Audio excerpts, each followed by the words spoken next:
picture the scene for a second. It's 1945. We're in Vienna, Austria, and it's near the very end of the Second World War. The city is just under heavy, relentless bombardment by Allied forces. Right, total devastation. Yeah, air raid sirens are wailing, and as you can imagine, utter panic takes over the streets. I mean, everyone is frantically rushing underground into the bomb shelters, just seeking any kind of cover they can find. Which is the natural human reaction, Yeah. right? You want to survive. Exactly. But there's one man who refuses to go down into the earth. Instead, he simply walks the exploding streets or, sits at his desk working. He's choosing to, in his own words, calmly question his fate. And during one of these raids, he's caught in a blast, he suffers a severe spinal injury, and he ends up paralyzed from the waist down for the rest of his life. Which, amazingly, he accepted with a disturbing level of calm. I mean, he didn't view dodging bombs as a practical survival tactic. To him, it was this frantic, undignified scrambling for physical life that was completely beneath his spiritual caste. And that, right there, is the level of absolute, uncompromising ideology we are dealing with today. So, welcome to this deep dive. Today, our mission is to unpack a highly complex, deeply controversial, and frankly, densely philosophical set of sources. We're looking at excerpts from a book called Revolt Against the Modern World, alongside some introductory essays detailing the life and the worldview of its author, Julius Evola. Yeah, and before we really get into the mind of the man who literally walked through air raids, we need to share a crucial disclaimer with you. Yes, absolutely. The source material we're exploring today contains highly politically charged content. I mean, Evola's work has been historically associated with extreme right-wing and fascist ideologies. So I just want to make it unequivocally clear to you listening, neither of us here is endorsing these viewpoints. We aren't taking any political sides or, validating the claims made in these texts. Right, our goal in this deep dive is strictly impartial. We are just here to act as your guides, to explore and convey the factual contents and the conceptual framework of the provided material. Yeah, simply to understand how this influential and obviously very controversial historical figure actually constructed his worldview. Because our job is pure analysis and synthesis of the text you provided. We're looking at the architecture of a specific worldview, examining the load-bearing walls of his arguments, exploring the mechanics of his philosophy without adopting them. And to even begin to understand these texts, you really have to temporarily abandon everything modern society takes for granted about, well, progress, equality, and the nature of reality itself. You really do, because the sources describe Julius Evola. He lived from 1898 to 1974, by the way, as a man of many, many strange lives. He wasn't just a political philosopher. In his youth, he was a prominent Italian Dadaist painter. A poet, too. Right, a poet, an avid mountaineer, and this esoteric thinker who built a worldview by essentially mashing together ancient Eastern and Western mythologies. And to set the stage for you, his ultimate premise is a complete rejection of the modern world. Like, in the foreword to his book, he doesn't describe the 20th century as the peak of human achievement. Not at all. No, he describes the modern world as a lifeless body falling down a slope. Which is such a striking image, right? That phrase perfectly encapsulates his starting point, where you or I might look at a timeline of human history and see this stubborn upward trajectory. We discover fire, we cure polio, we build democracies, we go to the moon. The things we celebrate. Exactly. Yeah. Evola looked at that exact same timeline and saw a terminal disease. Okay, let's unpack this, because this total rejection of progress is really the foundational bedrock of everything he wrote. Evola completely rejected Darwinian evolution. Instead, he believed in a concept the sources call involution. Involution, yeah, a downward trajectory. Right, and it's an analogy I kept thinking of while reading your notes on this. It's like looking at human history through a funhouse mirror. In this mirror, every time we invent a new machine to make life easier, or pass a democratic law to give people more rights, or celebrate a scientific breakthrough that extends the human lifespan, we aren't actually climbing up toward enlightenment. We're doing the opposite. Yeah, we are taking a tragic step down a ladder, falling further away from a former spiritual golden age and just sinking into this dark pit of material obsession. What's fascinating here is the underlying metaphysical architecture that actually drives this idea of involution.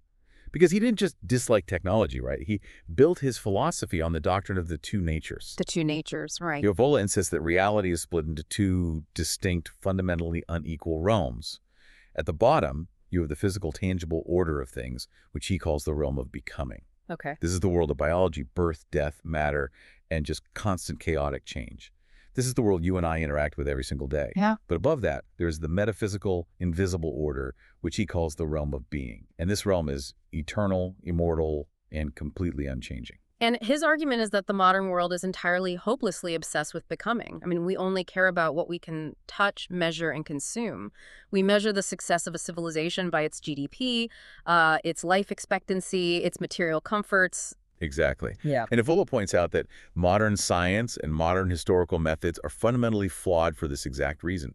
I mean, science only looks at physical evidence. Right. Archaeologists dig up material ruins, they measure bones, read administrative documents, and they conclude that ancient people were primitive and superstitious just because they didn't have steam engines or antibiotics. But Evola argued the exact opposite. He did. He claimed that those ancient societies, what he called the world of tradition, actually had access to a higher metaphysical reality.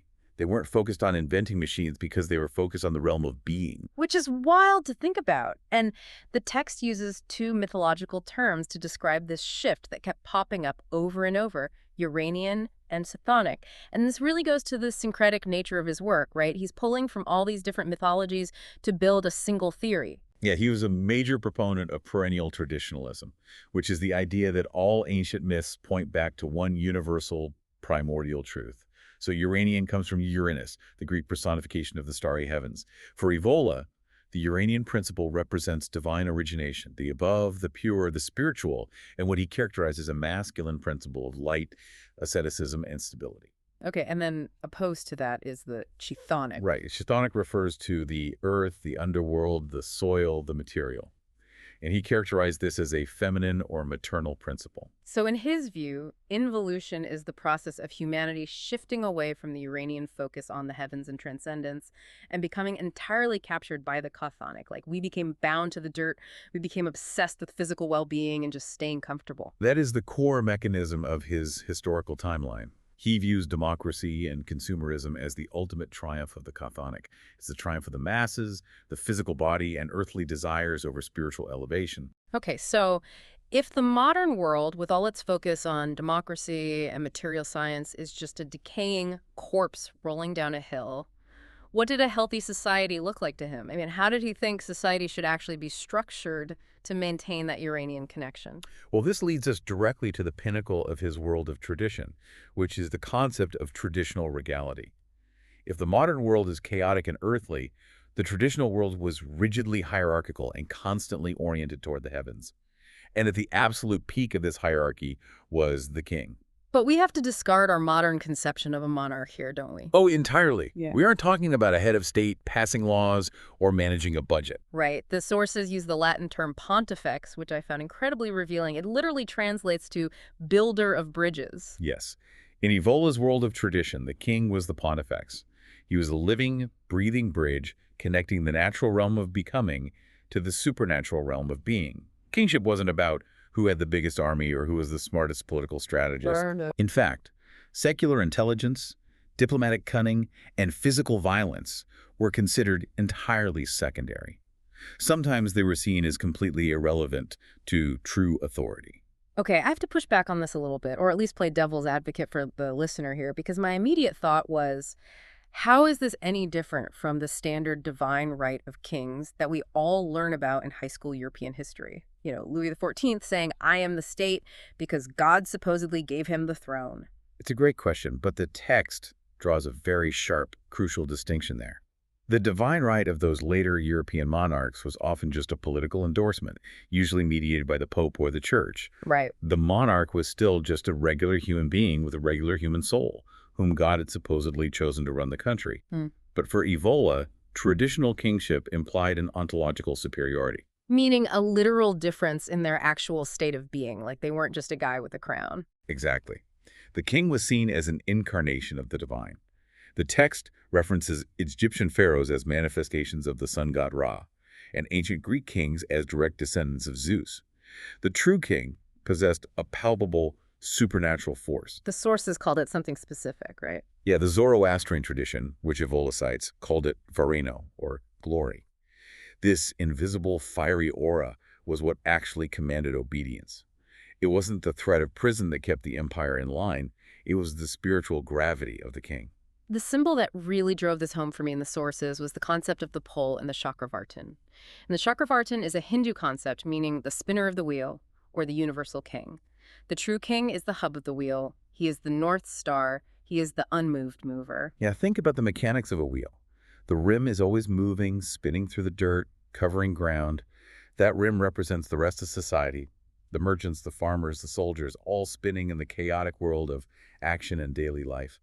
But the hub at the center, It doesn't move. exactly, doesn't travel in circles. It remains perfectly still. While everything revolves around it, his mere presence, his spiritual stillness, is what holds the entire empire together. I mean, the king doesn't need to sign legislation. Yeah. If his spiritual center holds, the state flourishes. If the center loses its connection to the transcendent, the wheel flies apart, which is exactly what Evola thinks happened to the modern world. And that raises a really important question.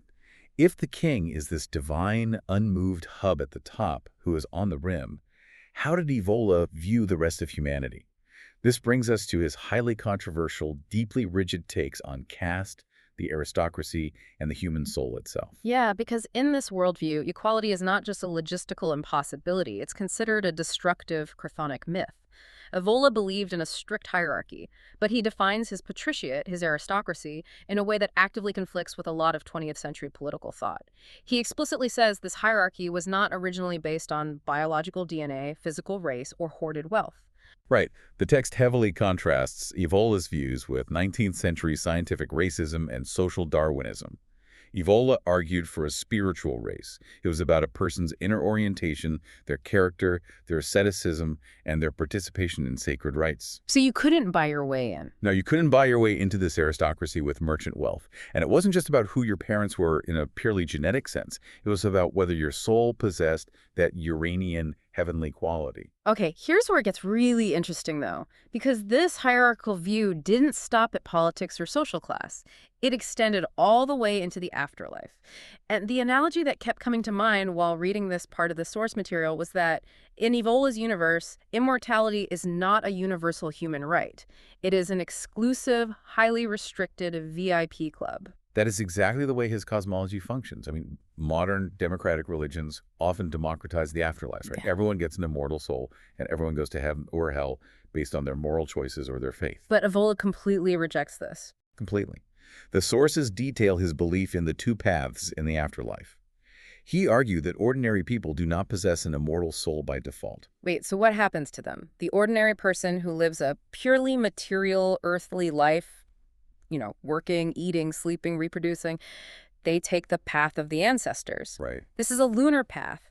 After death, their essence simply dissolves back into the earth, ending up in a shadowy, Hades-like state of slow decay or non-existence. They just fade out. Yeah, it's pretty bleak. But the patrician, the hero, the one who has awakened that Uranian dimension, they take the path of the gods. This is the solar path, leading to true luminous immortality in a heavenly realm, kind of akin to Valhalla or Olympus. But here's the critical mechanism. You do not get on the solar path just by being a morally good person or following the law. You have to endure initiation.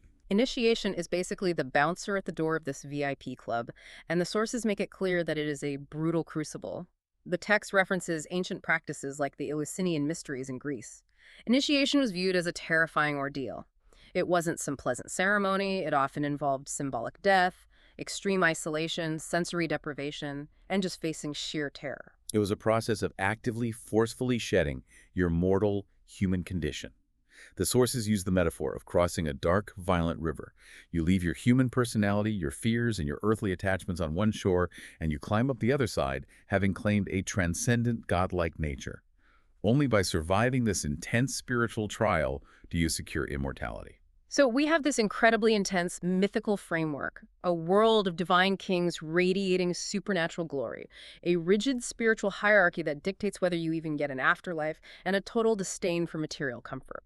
The obvious question becomes, how does a person obsessed with the ancient world of tradition actually operate in the intensely political, highly mechanized, and brutal landscape of mid-20th century Europe? And this is where the biography of Evola becomes as complex as his philosophy, because he lived through the rise and fall of fascism in his native Italy and National Socialism in Germany.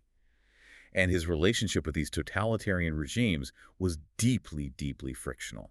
Yeah, the sources state that he certainly harbored sympathies for the radical right. I mean, he wanted to see a return to hierarchy, authority, and anti-democratic systems, but he was never actually a member of the fascist party. Right. He refused to join, and he was highly critical of them in print, which, as you can imagine, was exceptionally dangerous at the time. He looked at Benito Mussolini's fascism and Adolf Hitler's National Socialism and concluded that they were ultimately failures. Why is that?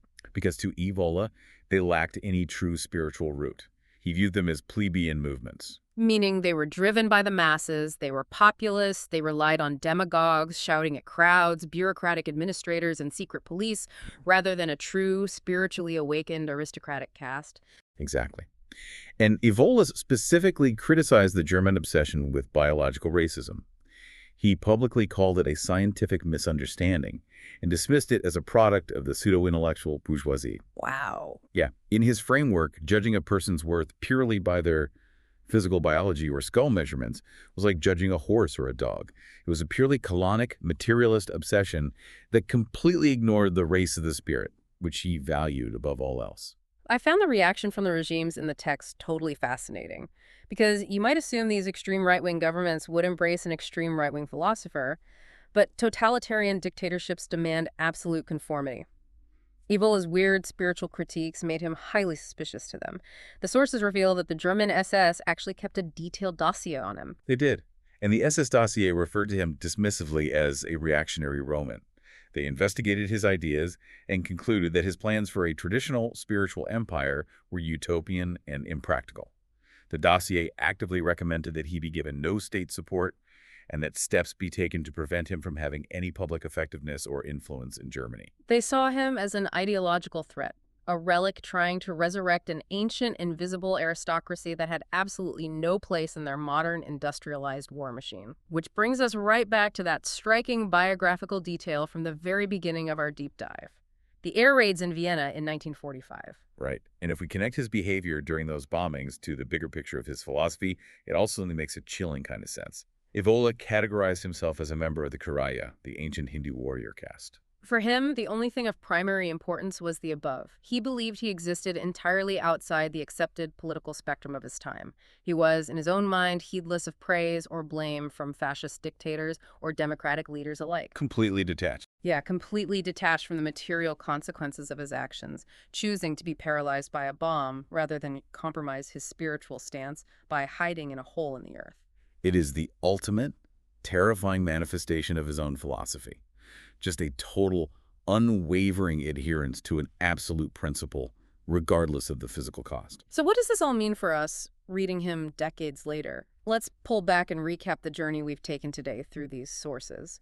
We've explored a worldview that systematically dismantles everything modern society holds dear. It rejects the comforting idea of progress, replacing it with the tragedy of involution. Right, it rejects equality in favor of a brutal spiritual hierarchy. Exactly. It rejects the tangible physical world as a chaotic illusion, elevating an invisible, transcendent reality ruled by divine kings who act as the unmoved centers of gravity. And it is a philosophy that demands absolute, uncompromising adherence to those spiritual principles, viewing the entire modern era, even the totalitarian regimes of its own time, as a dark age, a final Hudican collapse into materialism and spiritual death. Which brings us back to that visceral image from his foreword.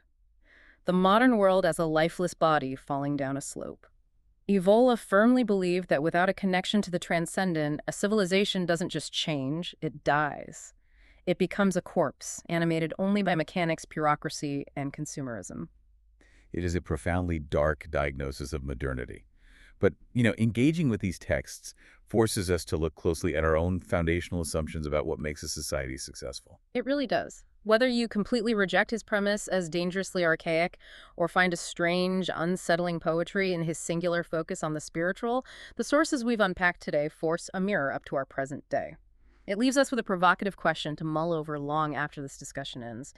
In our modern, hyper-connected, incredibly fast-paced, and deeply material world, let me rephrase that. In our incredibly fast-paced material world, what is the center that actually holds our society together? And as the wheel of progress spins faster and faster, is that center strong enough to hold? It's definitely something to think about. It really is. Thank you for joining us on this intense deep dive into the sources today. We hope it gave you something substantial to think about. Have a great rest of your day.